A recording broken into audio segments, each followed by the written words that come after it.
കളിയന്റെ തലയ്ക്ക് വട്ടല്ല അരത്തിരി. ഇസ്ലാം മതം എന്ന് പറഞ്ഞാല് റബ്ബുൽ-ആലമീനായ തമ്പുരാൻ അവന്റെ റസൂല് വഴി നമുക്ക് നേരിട്ട് ഇറക്കി തന്നിട്ടുള്ളതാണ്. അത് കാത്തു സൂക്ഷിക്കേണ്ട കടമ നമ്മുടേതാണ്. എന്ത് പറയണേ?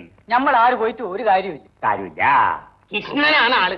ഞാൻ പറയണത് ഈ കാര്യത്തിൽ ആചാര്യ തന്നെ നേരിട്ട് ഇറങ്ങണമെന്നാണ്. നേരിട്ട് ഇറങ്ങണമെന്നാണ്.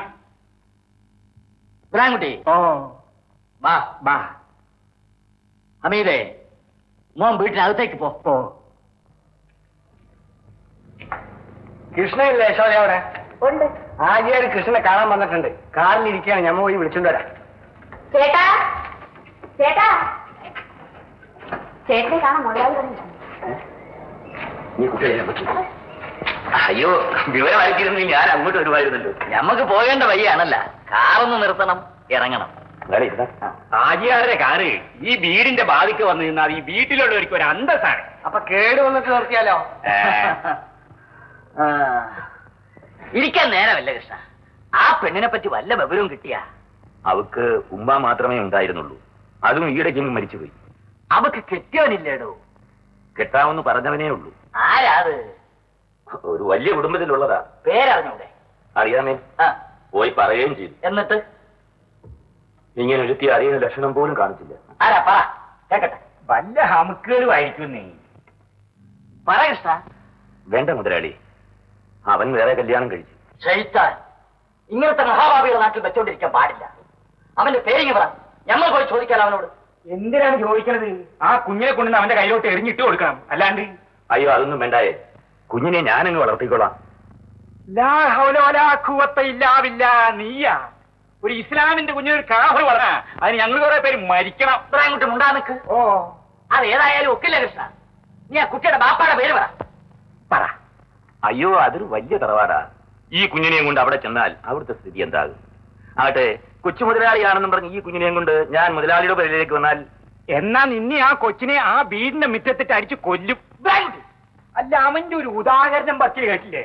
അത് മുതലാളിന്റെ ഈ മോന്തയിലോട്ട് നോക്കിയിട്ട്. കൂടുതലൊന്നും പറയാൻ നിൽക്കണ്ട.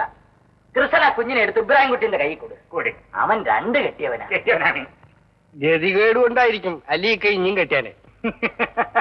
ശരിയാണ് അബ്ദുള്ള, കൂടുതൽ കെട്ടാൻ പടച്ചോ ഞമ്മക്ക് വേണ്ടി വച്ചില്ല മുത്തേ. ഇവന്റെ ഒരു കെട്ടിയൊക്കെ കുഞ്ഞുങ്ങളില്ല. അവൾ ഈ കുഞ്ഞിനെ കൂടെ നോക്കിക്കോളും. കൃഷ്ണൻ വിഷമിക്കണ്ട, അതിന്റെ കാര്യങ്ങളൊക്കെ നമ്മൾ ഏറ്റു. അതാണ് ഏട്ടാ നല്ലത്. നമുക്ക് ആ കുഞ്ഞിന്റെ കാര്യത്തിൽ എന്താ അവകാശം? പിന്നെ മുതലാളി നേരിട്ട് വന്ന സ്ഥിതിക്ക് ചേട്ടന്മാർത്തൊന്നും പറയരുത്. അതല്ലേ അബ്ദുള്ള നല്ലത്? അല്ലേ? അതിന് ഇനി ഇവിടെ വെച്ചോണ്ടിരിക്കണത് ഇസ്ലാമിങ്ങൾ എന്ന നിലയ്ക്ക് നമുക്ക് പാടില്ല. ആചാര്യക്ക് വിഷമം തോന്നരുത്. എന്താണ്? ഈ കൊച്ചിനെ ആചാര്യക്ക് തന്നെ കൊണ്ടുപോയി വളർത്തിയാലെന്താണ്? ഇമഞ്ഞ ഒരു ദുഷ്ടബുദ്ധി കണ്ട. എടാ ഹംക്ക്, ഞമ്മടെ ഒരേന്റെ ഔത്താണെങ്കിലും ഹാജിയാരുടെ ഒരേന്റെ ഔത്താണെങ്കിലും മേൽനോട്ടായിരിക്കണേ. ഓ, നമ്മളതായിരിക്കും. അല്ല, ഹാജിയാരുടെ മേൽനോട്ടത്തിന്റെ പുറത്താണ് വളർന്ന് വരാൻ പോണത്. അവിടെ മുസ്തഫയുടെ കല്യാണം കഴിഞ്ഞ് അവന്റെ കെട്ടിയൊക്കെ ഇതിനെ നോക്കാൻ പറ്റുവാ? പിന്നെ ഞമ്മടെ കെട്ടിയൊക്കെ ആണെങ്കിൽ ഏത് നേരത്തും സ്വവക്കേടാണ്. അവക്ക് അവളെ തന്നെ കൊണ്ട് നടക്കാൻ വയ്യ. കൃഷ്ണൻ ആളൊരു റൗഡീസാണെങ്കിലും കാര്യം പറഞ്ഞ അപ്പ മനസ്സിലാവും. കാര്യം പറയാണ്ട് മനസ്സിലാകുന്ന കൂട്ടത്തിലാണല്ലോ നിങ്ങള്. എന്റെയുടെ സംശയം ആ കുഞ്ഞിനെ എന്ത് ചെയ്യണോന്ന് ഹാജിയാര് തല ചുട്ടിരുന്ന് ആലോചിക്കുമ്പോ നമ്മൾ കേറി അങ്ങോട്ട് പറഞ്ഞു, അയ്യാര് ഞമ്മക്ക് വിട്ടതാ, ഞമ്മള് നോക്കിക്കോളാന്ന്. അല്ലെങ്കിൽ നീ ചോദിച്ചു നോക്കിയേ. ഇല്ലേ, പറഞ്ഞില്ലേ?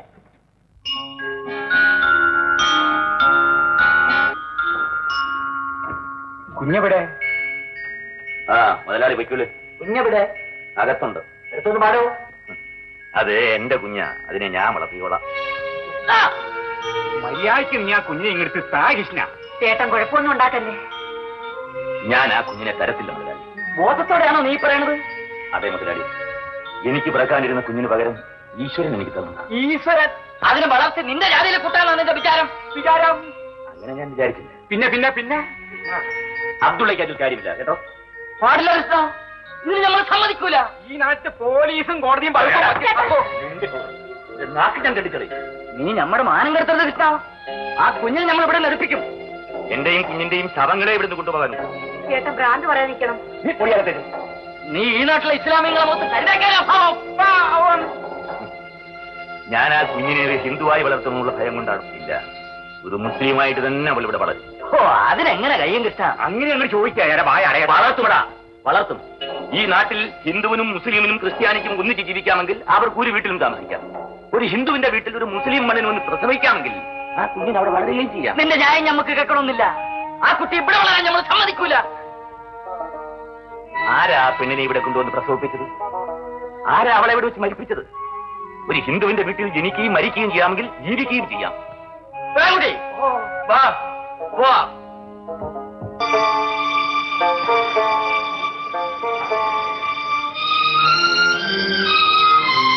മുതലാളി, പന്തൽപ്പണിക്ക് വേറെ ആളിനെ അന്വേഷിച്ചോളി.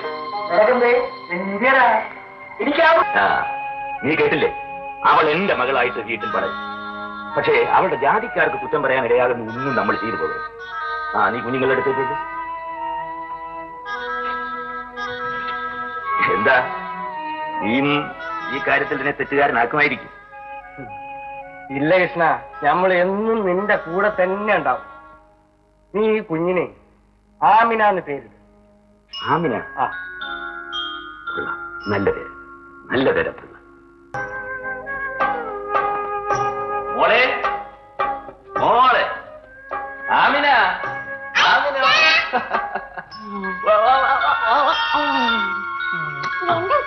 ഇതോ ഇതെന്റെ മോക്ക് അച്ഛൻ ഒരു കാര്യം വാങ്ങിച്ചിട്ട് വന്നിട്ടുണ്ട്. ഇതിനകത്ത് എന്തെല്ലാമാണെന്ന് നോക്ക്. ബിസ്ക്കറ്റ്, കേക്ക്, മിഠായി.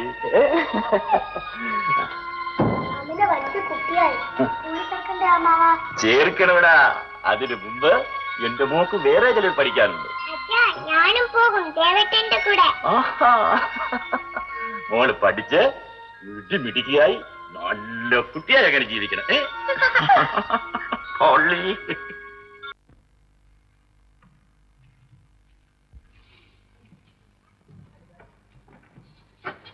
ഒരാളെ ഇരിക്കണം. ഒരാളെ ഇരുന്നാട്ടെ.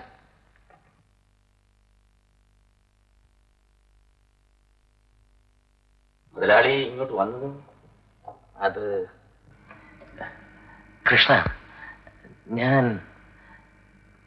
എങ്ങനെയാണ് കൃഷ്ണനോട് പറയേണ്ടത്? എന്റെ ഭാര്യ 2 പ്രസവിച്ചു.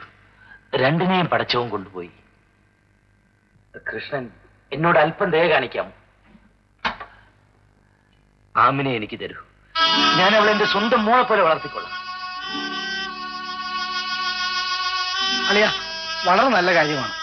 കൊച്ചു മുതലാളി, എന്റെ ജീവനാണ് നിങ്ങൾ ചോദിക്കുന്നത്. ഞാൻ തരില്ല. കൃഷ്ണ, അനാഥാലയത്തിൽ പോയാൽ എത്രയോ കുഞ്ഞുങ്ങളെ കിട്ടും. അങ്ങോട്ട് ചെല്ലൂ.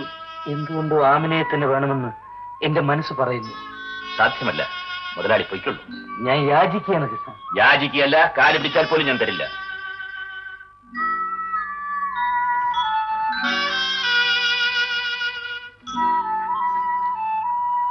എനിക്ക് അവളെ ഒന്ന് കാണാമോ?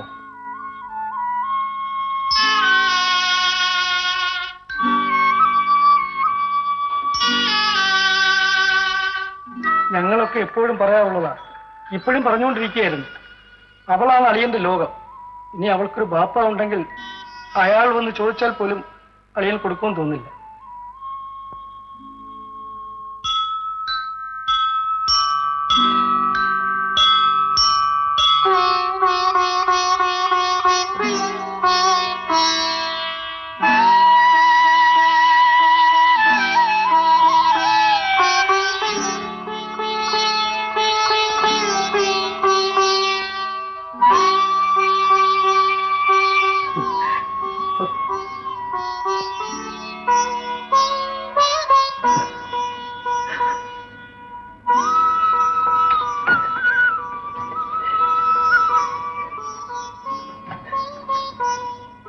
വേണ്ട മുതലാളി, എന്റെ കഴിവിനൊത്ത് ഞാൻ എന്റെ കുഞ്ഞിനെ വളർത്തിക്കൊള്ളാം.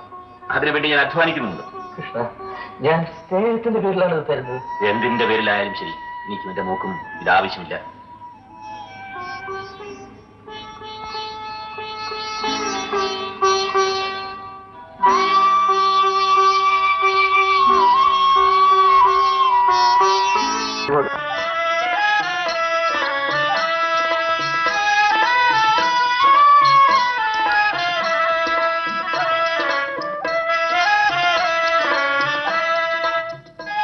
കൃഷ്ണനോ?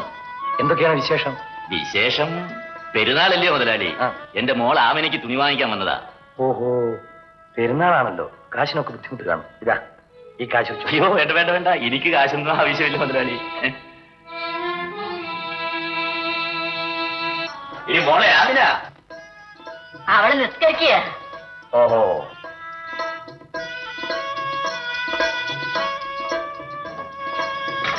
അച്ഛാ. ആ നിസ്കാരമൊക്കെ കഴിഞ്ഞ മോളെ? ഇതാ. അച്ഛാ, ഞാൻ പോയി വാങ്ങിക്കുകയാണെങ്കിലും ഇത് തന്നെ വാങ്ങിക്കും. എന്റെ മോൻ ഇഷ്ടമാ എന്റെ ഇഷ്ടം, മനസ്സിലായോ? എന്റെ അച്ഛന്റെ ഇഷ്ടമാണ് എന്റെ ഇഷ്ടം. ആ അതൊക്കെ ഇരിക്കട്ടെ, നല്ലപോലെ പഠിക്കുന്നുണ്ടല്ലോ. ഇതൊന്നും പറഞ്ഞാൽ പോരാ, തോറ്റിട്ട് ഇങ്ങോട്ടെങ്ങാനും വന്നാലോ? എന്റെ മോള് സുഖത്തിൽ. അവൾ ഇതുവരെ തോറ്റിട്ടുണ്ടോ ചേട്ടാ? ആ നീ അങ്ങ് അകത്തുകൊണ്ട് ചെയ്യാതല്ല.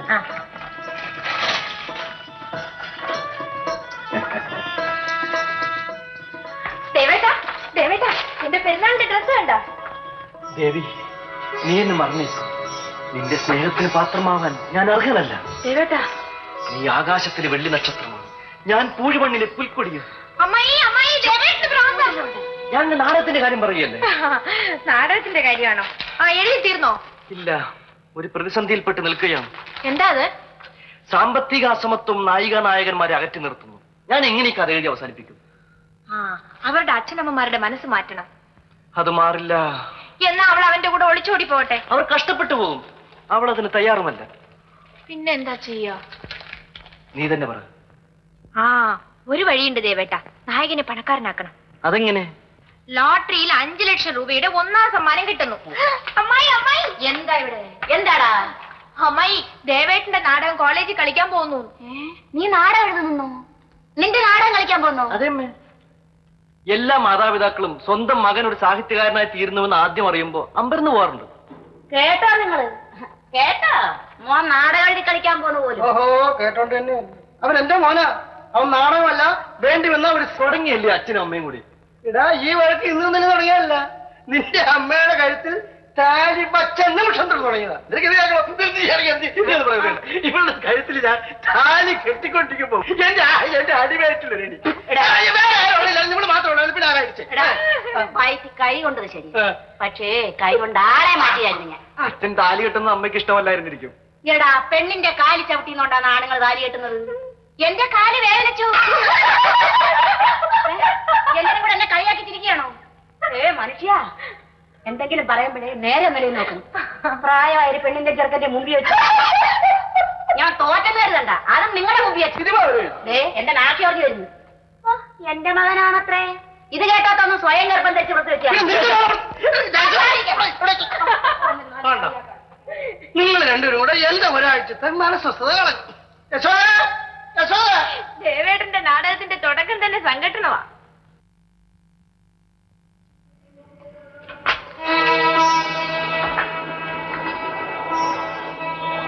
ദേവേട്ടന് എന്നോട് പിണക്കമാണോ? ഇല്ല. ദേവേട്ടൻ എന്നോട് ഇങ്ങനെ തുറന്നു പറയേണ്ടതില്ലായിരുന്നു എന്നെനിക്കിപ്പോൾ തോന്നുന്നു. അതുകൊണ്ടല്ല, ഞാൻ ഇന്നൊരു കൊച്ചു കുഞ്ഞല്ല ദേവേട്ട. 5 നേരവും ഞാൻ ആ നിസ്കാരപ്പായയിലിരുന്ന് പടച്ച തമ്പുരാനോട് പ്രാർത്ഥിക്കാറുണ്ട്. ക്ഷകുമാനായ തമ്പുരാനെ, തെറ്റായ വഴി കൂടി ഞങ്ങളുടെ ബന്ധം വളർത്തരുതേ എന്ന്, ദേവേട്ടന്റെ മനസ്സിന് ശക്തി നൽകണേ എന്ന്. നിന്റെ അല്ല ആ പ്രാർത്ഥന കേട്ടില്ല അമിന. അത്ര വിശ്വാസമില്ലെങ്കിലും ഞാനും എന്റെ ദൈവങ്ങളെ വിളിച്ച് പ്രാർത്ഥിച്ചു നോക്കി. അവരും നിസ്സഹായരായി നോക്കി നിന്നു. ഇത് ദൈവങ്ങൾക്ക് പങ്കില്ലാത്ത മനുഷ്യന്റെ സ്വന്തമായ കാര്യമാണ്. ആമിനയ്ക്ക് വേണ്ടി സംസാരിക്കുന്നു. അതിനെനിക്ക് അധികാരമില്ല ദേവേട്ട. ഞാൻ സംസാരിക്കാം. ആമിനയ്ക്ക് എന്നെ വിശ്വാസമാണ്. ആമിനയ്ക്ക് അല്പം ധൈര്യം കാണിക്കാമോ? കാര്യം എന്താണെന്ന് പറയൂ ദേവേട്ട. വരൂ എന്റെ കൂടെ, നമുക്ക് രജിസ്റ്റർ ഓഫീസിൽ പോയി വിവാഹിതരാകാം. എന്തും സംഭവിക്കട്ടെ, ഒന്നും എനിക്ക് പ്രശ്നമല്ല. വരൂ ആമിന.